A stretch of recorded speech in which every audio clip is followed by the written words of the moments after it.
Muy buenas noches a todos. Muchas gracias por unirse a este live que estamos haciendo en compañía de ICANN Group y Herbasano y con mi cuenta de Dr. Canavida en Instagram.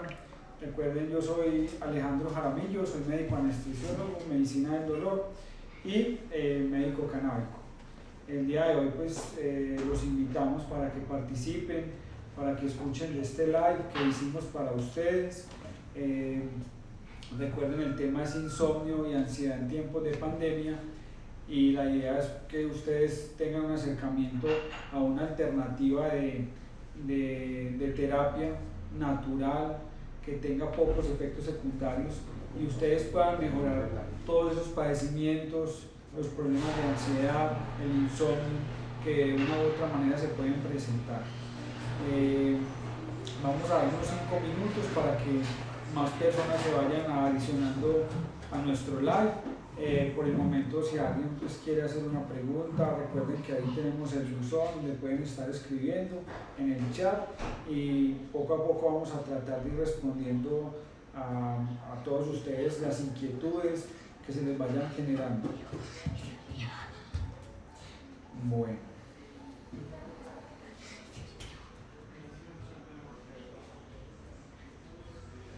¿Ya tenemos algún seguidor todavía? ¿Cuál? 7, no hay 7.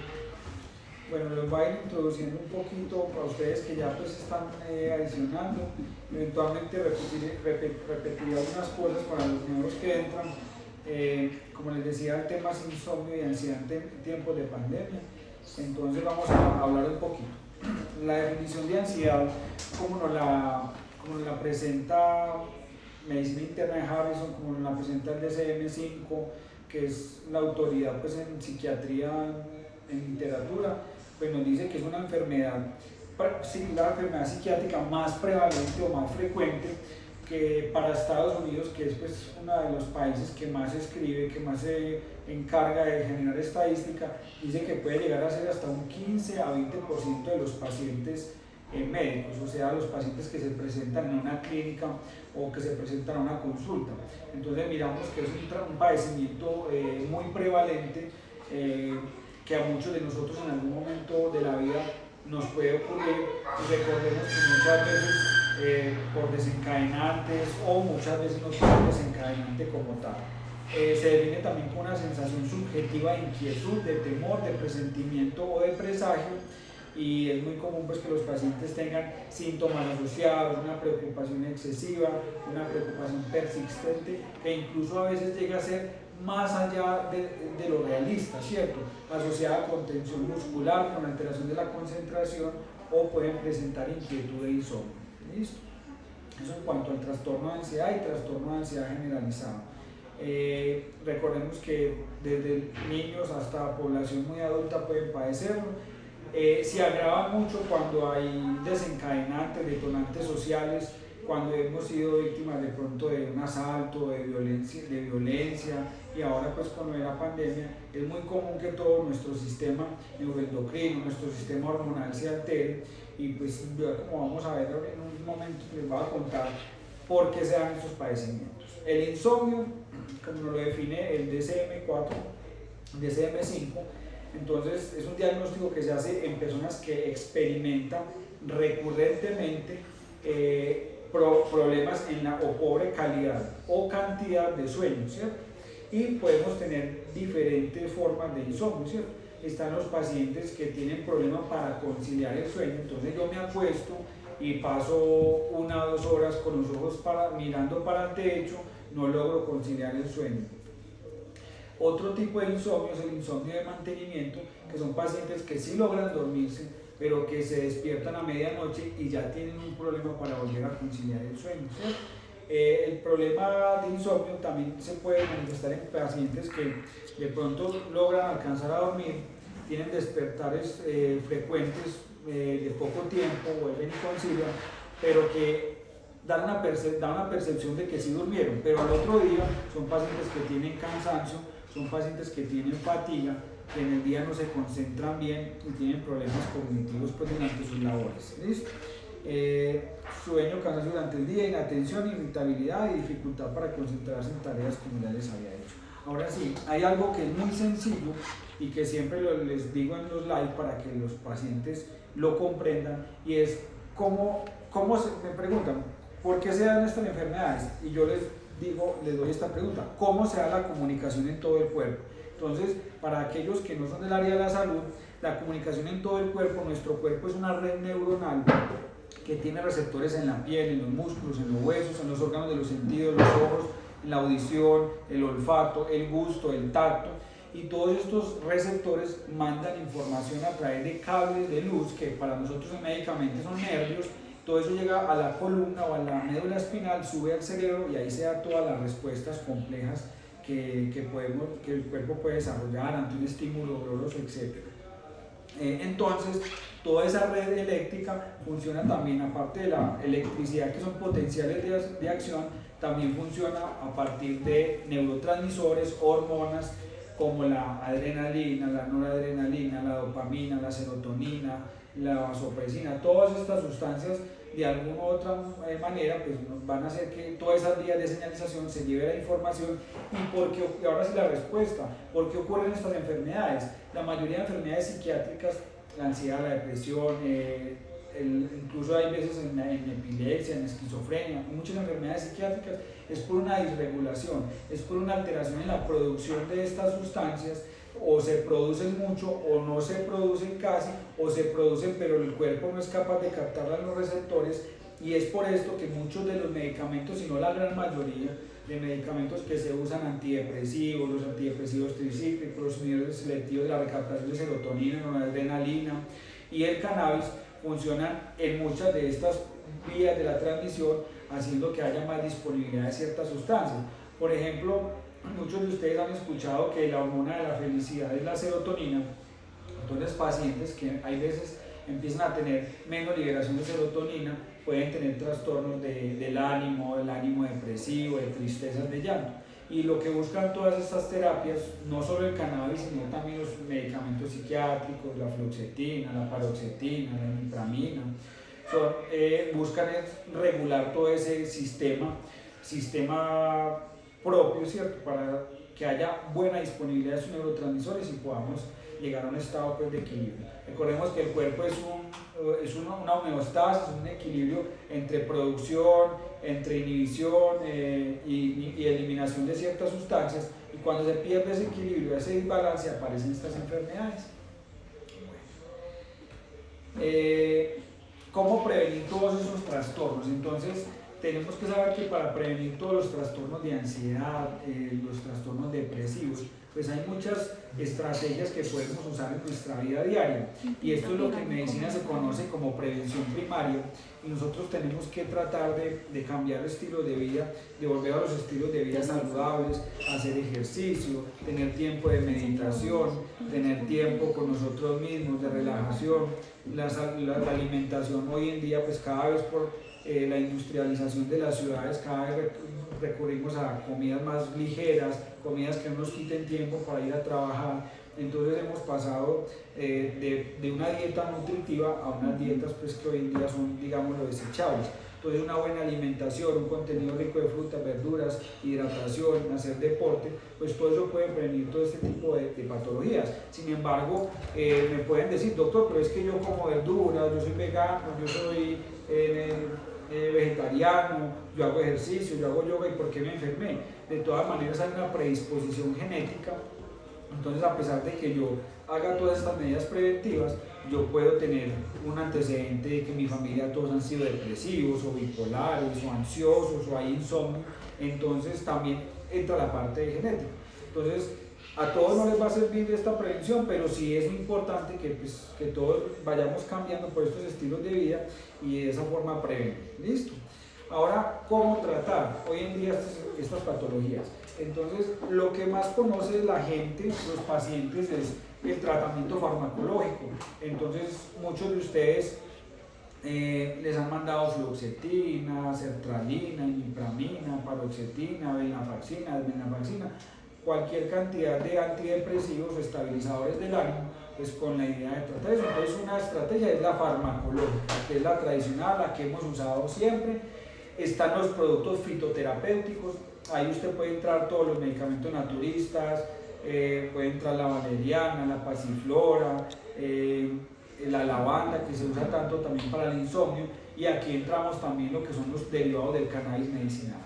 Están las terapias cognitivas conductuales, tenemos otras terapias como el mindfulness, tenemos terapias de oxígeno hiperbárico, de sonoterapia y muchas otras como la acupuntura y otras alternativas, la medicina bioreguladora y todas estas que están intentando ser una herramienta para aquel paciente que no ha encontrado otra solución a su enfermedad.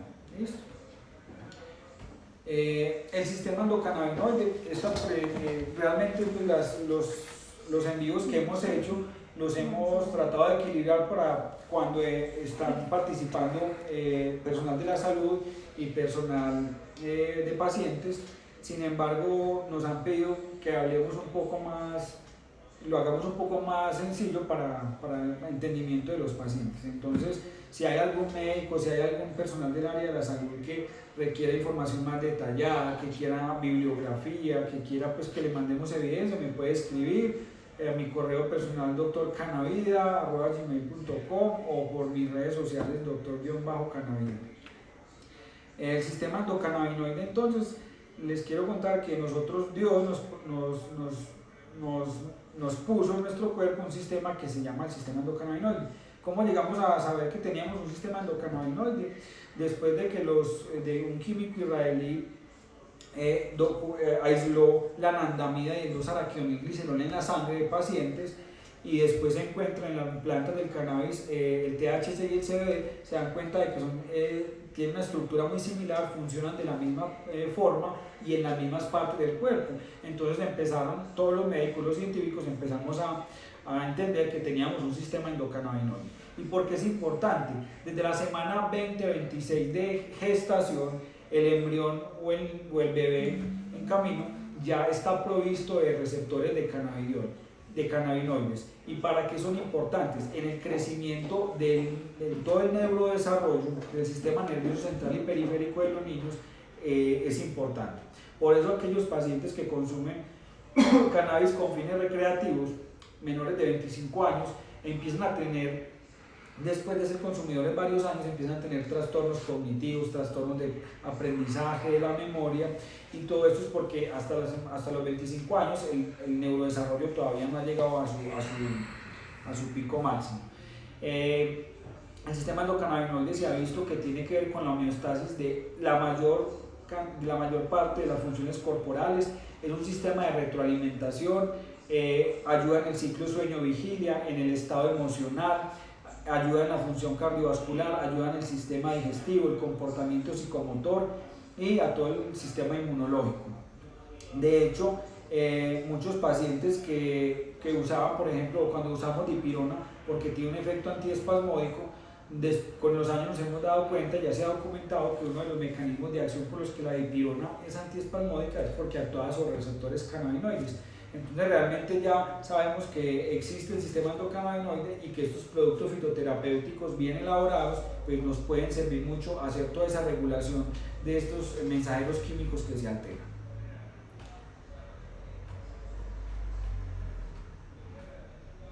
¿Cuántos pacientes? Ya tenemos bastantes. Somos 21 personas. Bueno, de todas maneras, si alguien se va agregando, pueden ir preguntando, les podemos ir tratando de responder las dudas o inquietudes que tengan. Ahora vamos a hablar un poco como tal de los derivados medicinales del cannabis. Entonces, para su conocimiento, la planta del cannabis está provista de más de 150 endocannabinoides y cada día van encontrando más. Sin embargo, los dos que más se han aislado y que más se han estudiado es el THC o tetrahidrocannabinol y el CBD o cannabidiol. Porque estos dos son los que más se han aislado y que se han estudiado, porque son los que en mayor proporción se encuentran en la planta y se pueden aislar de una manera un poco más fácil que otros que están en proporciones muy pequeñas. Y también tenemos en la planta otras cantidades de moléculas, terpenos, clorofila, propio. Bueno, y hablando ya un poco para aquellos que no hayan tenido contacto o que no sepan del cannabis, el THC es la parte psicoactiva, la parte que puede generar trauma, y el las patologías que estamos hablando hoy, que es insomnio y ansiedad. El cannabidiol o CBD es un excelente ansiolítico. En estudios clínicos lo han comparado con algunas benzodiazepinas, lo han comparado con clonazepam, lo han comparado con clobazam y con otras benzodiazepinas, encontrando ser equipotentes con el efecto positivo de que no tienen tantos efectos secundarios y que no hay efecto de adicción con el cannabidiol. Reduce también la ansiedad en fobias sociales, que son esos pacientes tímidos para hablar en público. También tiene utilidad y se ha demostrado la utilidad en estado de estrés postraumático. Además es un excelente neuroprotector, ayuda en el dolor de origen inflamatorio, es antioxidante, antiapoptótico y tiene propiedades antiinflamatorias. El cannabidiol en estas patologías específicamente que estamos tratando hoy, en ansiedad, es un excelente ansiolítico. Y la forma de titularlo, pues básicamente en Colombia estamos iniciando con gotas sublinguales o preparados orodispersables en la mucosa oral, que tiene una mayor absorción, una mayor predicción de su modelo farmacocinético en el cuerpo, de cómo se va a comportar. Y se suele iniciar con dosis de 5 a 10 miligramos día y se va titulando. En estudios clínicos se han usado dosis de 300, 600 hasta 900 miligramos día para ansiedad, y dosis mucho mayores, por ejemplo en el caso de epilepsias refractarias, que se han usado dosis de hasta de 25 miligramos por kilo día como dosis máxima. Ahora, en cuanto al insomnio, el cannabidiol también tiene un papel importante y es mejorar la calidad del sueño. Es muy importante que ustedes comprendan mejorar calidad e inducir sueño, porque son cosas muy diferentes. Entonces, ¿qué es mejorar la calidad del sueño? Yo, por ejemplo, puedo quedarme dormido fácilmente, pero me despierto en la noche o tengo un sueño que los pacientes la palabra que más usan es que tienen un sueño muy superficial, que se despiertan con cualquier ruido de la casa. Entonces, mejorar la calidad del sueño es eso, lograr que ese sueño sea más estable. No estamos diciendo que no se van a despertar una vez en la noche, porque también fisiológicamente uno tiende hacia las 3 de la mañana de pronto de levantarse al baño, no todos los pacientes, pero muchos sí, pero sí trata de regular un poquito la calidad del sueño. Que cuando usted duerma y al levantarse se sienta más descansado, que usted sienta que fue un sueño reparador. De eso hablamos de calidad de sueño. Ahora, cuando hablamos de inducción del sueño, son pacientes que le dicen a uno: doctor, lo que pasa es que yo me acuesto 2 horas mirando para el techo, cuento ovejitas y no me logro dormir. Entonces ahí lo que necesitamos es inducir el sueño, que empiece el paciente a dormir. En estos casos ya pues pasamos a usar más tetrahidrocannabinol o THC, que sabemos, ya les dije, que tiene es la parte psicoactiva del cannabis, la que vulgarmente pudiera ocasionar una traba pues cuando hay una sobredosis. Bueno, básicamente. Entonces el cannabidiol, sabemos, excelente ansiolítico, pocos efectos secundarios, básicamente boca seca, fatiga, somnolencia, que es al otro día estar como cansado, pero esto es las primeras 2 semanas de tratamiento. Tratamos siempre de empezar dosis bajas, cuando el cuerpo ya lo vaya tolerando se va subiendo la dosis para encontrar un efecto terapéutico. Ahora, en cuanto a insomnio, en el insomnio pues tenemos muchos inductores del sueño comercialmente, las benzodiazepinas, que ¿cuál es el problema? Tienen un alto riesgo de adicción y también hay un alto porcentaje de pacientes que con el uso crónico pueden empezar a tener trastornos cognitivos, trastornos tipo Alzheimer, olvidos y trastornos cognitivos. Entonces, por eso hoy en día pues las benzodiazepinas sí se pueden usar, pero en ciertos padecimientos, ciclos cortos, 6 meses, 1 año, y que siempre el médico lo intente retirar y que el paciente no quede crónicamente con ellas. Ahora, el tetrahidrocannabinol. El tetrahidrocannabinol es un excelente inductor del sueño. Lo empezamos normalmente con dosis muy bajas de 1 a 2 miligramos día. Generalmente se inicia en las noches. En insomnio, pues obviamente la dosificación sería nocturna, pero hay padecimientos donde también se tienen que dar cada 12 horas.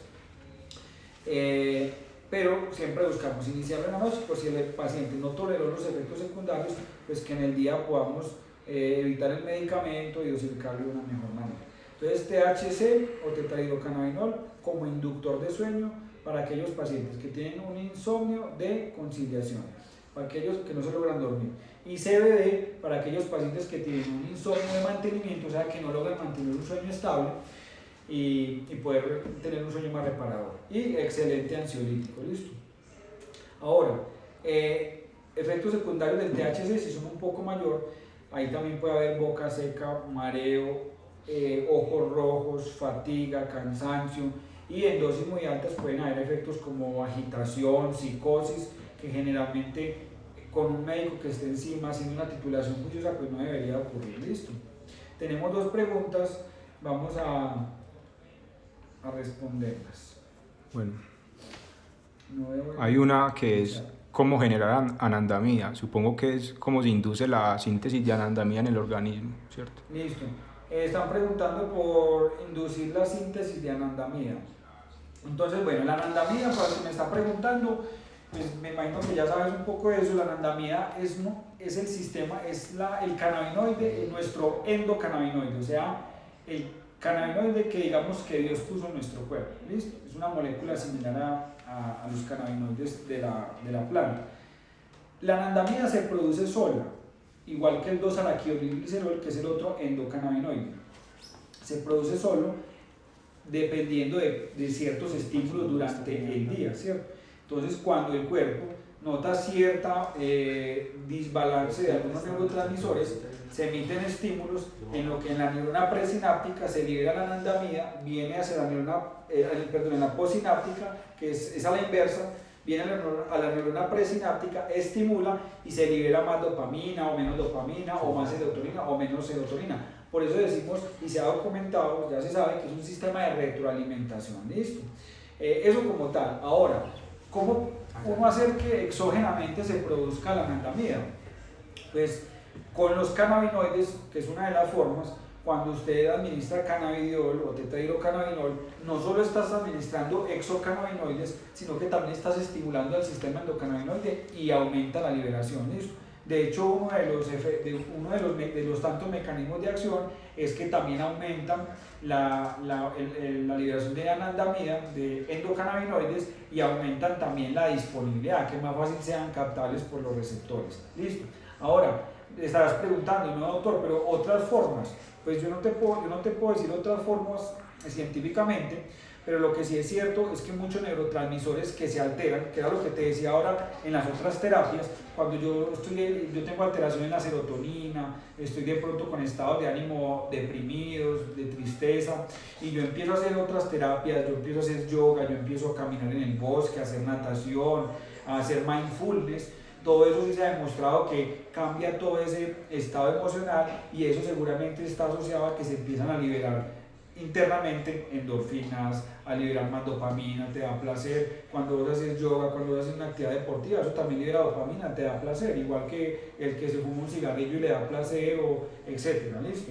Entonces esa es la forma, se produce sola, con exocannabinoides se puede hacer que se libere más, y también con otras terapias seguramente, como el yoga, meditación, se pudiera inducir a que ese sistema de nosotros, por eso la prevención con las dietas ricas en verduras, en vegetales, en frutas, en ejercicio, todo eso hace que ese sistema solito se regenere, ¿cierto? También preguntan sobre la leucemia mieloide. Listo, mira, me imagino que estás preguntando si tiene utilidad en curarla o algo así. Yo te voy a decir, la idea con el cannabis no es dar falsas expectativas ni mostrar este medicamento como lo máximo, no. El cannabis es igual que muchos otros medicamentos, es simplemente una alternativa más. Cuando a vos no te sirvió nada más, vos vas a buscar otros médicos, vos vas en el de la acupuntura, y digamos que 10 pacientes que no les sirvió lo de la medicina que la gente llama tradicional o química, no les sirvió, van de la acupunturista, y de 10 que fueron de la acupuntura, de pronto a 2 les sirvió, ya los pacientes quedaron con su médico de acupuntura. Esos otros 8 puede que vayan y hagan terapias de meditación, yoga, terapias cognitivas conductuales, y de esos pacientes digamos que uno se mejoró, ya son 3 pacientes menos que van a sufrir. Y de esos otros 7 puede que alguno, o 2, o 3, o 4 usen cannabis y logren tener una mejoría. Ahora bien, para responderte la pregunta en cuanto al cáncer, mira, cuando han hecho estudios en laboratorio, en universidades importantes, en la Universidad de Israel, en Estados Unidos, también en algunas universidades, cuando han hecho ensayos in vitro, cuando cogen una cajita de Petri o uno de estos elementos de laboratorio y cultivan células de tumores y les ponen cannabinoides, algunos tipos de tumores, algunos se han demostrado in vitro, no en personas, no en pacientes, en esas muestras de laboratorio, que induce apoptosis o muerte de células tumorales. Pero ojo, no podemos vender la idea hoy en día de que pueda curar un cáncer o que pueda pues ser efectivo en erradicar la enfermedad. Si puedes consultar en Netflix, hay un documental, With the People. Es un documental realmente pues sin evidencia científica, pero es un documental donde muestran pacientes reales, familias reales que pasan por diferentes tipos de cáncer y algunos han logrado salir, adicional a la quimioterapia y a sus otras terapias, han logrado superar la enfermedad. Pero todavía no podemos hablar de que en una persona que lo tiene le pueda curar la enfermedad. Sería algo falso, una noticia falsa, que de hecho han salido muchas, pero en laboratorio hasta la fecha se ha logrado. Puede que en algún futuro tenga alguna cabida en estas enfermedades. Lo que sí es cierto que lo usamos mucho en cuidados paliativos en enfermedades terminales para mejorar apetito, para mejorar insomnio, para que el paciente gane peso, para dolor crónico. ¿Alguna otra pregunta? Bueno, listo. Entonces, para concluir pues un poco con el tema, ya sabemos que la prescripción juiciosa va a ser el factor clave. Muchos pacientes preguntan, doctor, pero es que vea, mi tía ya tomó unas gotas o unas gomitas, se las tomó y eso no le sirvió. Hay algo importante de esto y es, primero, hay muchos preparados en el comercio que no están elaborados de una forma juiciosa, de una forma técnica en la que se eviten contaminantes, otros productos son muy artesanales, no tienen las concentraciones adecuadas. Entonces, eso es otra de las causas de que los pacientes pueda que no mejoran con el cannabis. También depende de una titulación, como les decía, juiciosa, de que el médico le esté aumentando, porque hay gente que se queda con 2 gotitas en la noche y no logran el efecto. Entonces no se ha encontrado el punto en que le mejore los síntomas y no tenga efectos adversos. Entonces depende mucho de una adecuada titulación, la forma en que se lo consuman, los comestibles de cannabis, gomitas, brownie, todo esto se ha demostrado que no tienen una absorción predecible y la absorción es muy errática. Entonces a alguien le puede generar efecto y al otro no le genera efecto. La forma que más se ha demostrado que tiene una cinética predecible en el cuerpo es los orales, sublinguales o orodispersable en la mucosa oral, y la inhalada, que en Colombia todavía pues es algo que no ha llegado. Pero también hay una ruta que es con vaporizadores especiales y se vaporiza a ciertas temperaturas la flor con la idea de liberar los cannabinoides solo en el punto en que se liberen los cannabinoides sin liberar tantos químicos y que no sea pues tan nocivo para la salud. Eso era pues lo que les queríamos contar en cuanto a insomnio, en cuanto a ansiedad. Les digo que es una excelente alternativa en estos tiempos de pandemia. Tengo muchos pacientes que alteraron el sueño entrando a la pandemia, que no están logrando dormir bien, que se sienten muy fatigados en el trabajo, incluso la cefalea asociada al personal de la salud por el uso de dispositivos de protección personal. También es muy útil el cannabidiol en este tipo de cefaleas. Entonces la invitación es a que sepan que hay una alternativa más. Podemos asesorarlos, si necesitan alguna consulta pues la estamos haciendo de manera virtual, siempre en asociación con ICANN Group, con Herbasana y con mi perfil de doctor Canavida. Cualquier pregunta que tengan pues las podemos intentar resolver. Les decía que incluso a mi correo personal doctorcanavida@gmail.com, y espero que les haya gustado, que haya sido un tema de interés. y hasta una próxima. Mm.